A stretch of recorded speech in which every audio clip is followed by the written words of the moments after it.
All right, starting lesson 6.4, exponential growth and decay. Here we're looking at an exponential growth function. All right, now it looks complicated initially, but let's break it down, and you'll see how simple it is. All right, this a value in front represents the initial amount that you're working with. The r is the rate of growth. All right, and because there's a plus here, we know that it's a growth function.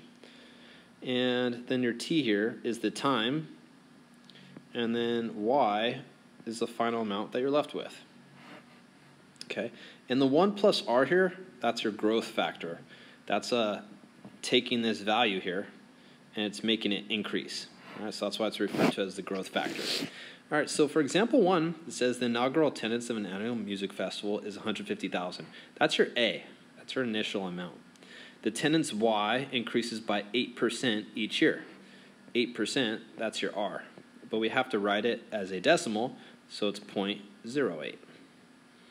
All right, now it says write an exponential growth function that represents the attendance after t years. Okay, so we have y is equal to, what's the initial amount? 150,000. And it's times 1 plus r. R is 0.08. And then it says after t years, so it's to the t power. And simplifying this, we get y is equal to 150,000 times 1.08 to the t power. All right, and that answers part A. Part B says how many people will attend the festival in the 5th year. So that's t is equal to 5. So we just take our function that we just constructed and we evaluate it when t is equal to 5. All right, so punch this in on your calculator and you get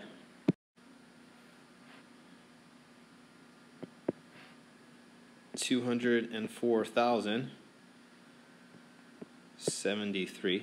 Okay, and it says round to the nearest thousandth. So here's the thousand marker, and so this value here is not 5 or greater, so we just round it to 4,000. All right, and there's our final answer there. So pretty simple stuff once you get the hang of it. All right, example 2 represents exponential decay, and notice that the exponential growth and exponential decay functions are exactly the same except for this one part here. Since we're talking about decay, we're subtracting r. So this number is going to continue to reduce as we go by our powers. All right, determine whether each table represents an exponential growth function, exponential decay function, or neither. Okay, in order to have an exponential function, the x values will always be adding 1. All right, that's standard. What you're really looking out for is the y values. And there should be a common multiple. So what do you do to go from 270 to 90? Okay, well, you would multiply that by 1/3. Or divide by 3. It's the same thing. Same thing here. You're going to multiply by 1/3. Same thing here. You're multiplying by 1/3. All right, so since the number is less than 1, that means there's a decay taking place. Decay means the number is reducing. All right, so this will be an example of exponential decay. All right, and then here, multiply by 2, multiply by 2, multiply by 2. All right, and here the number is rising. All right, there's a common multiple each time of 2, so this is going to be exponential growth. All right, so really simple concept once you get the hang of it.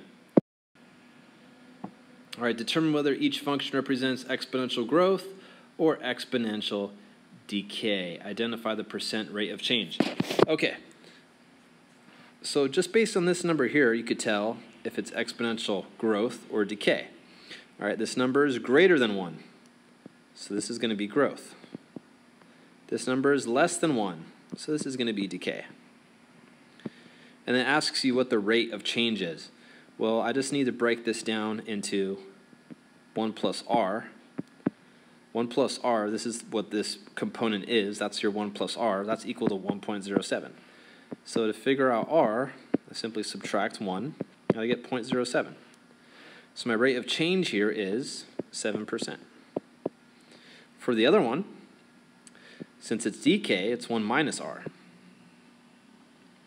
And that's equal to 0.098. Oops, not 0.98.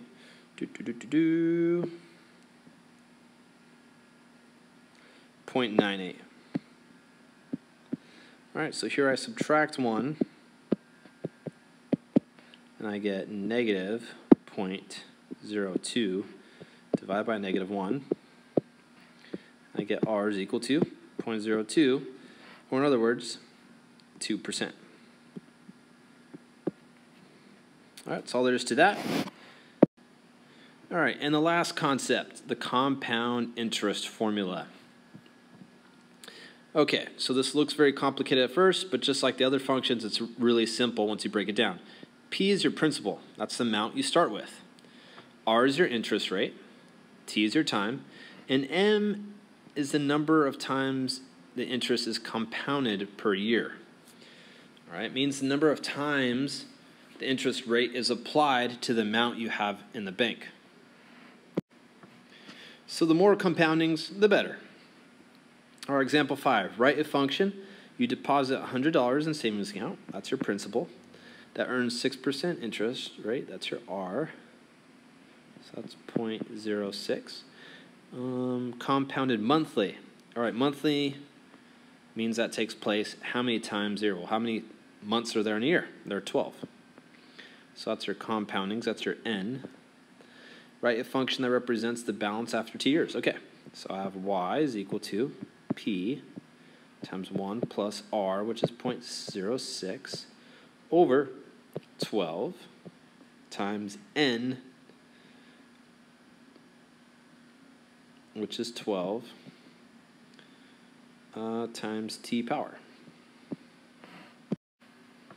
Simplifying this, I get P times 1.005 to the 12T power.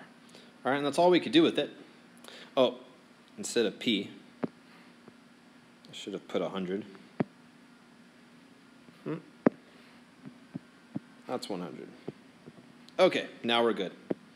All right, pretty simple lesson. All right, take your time.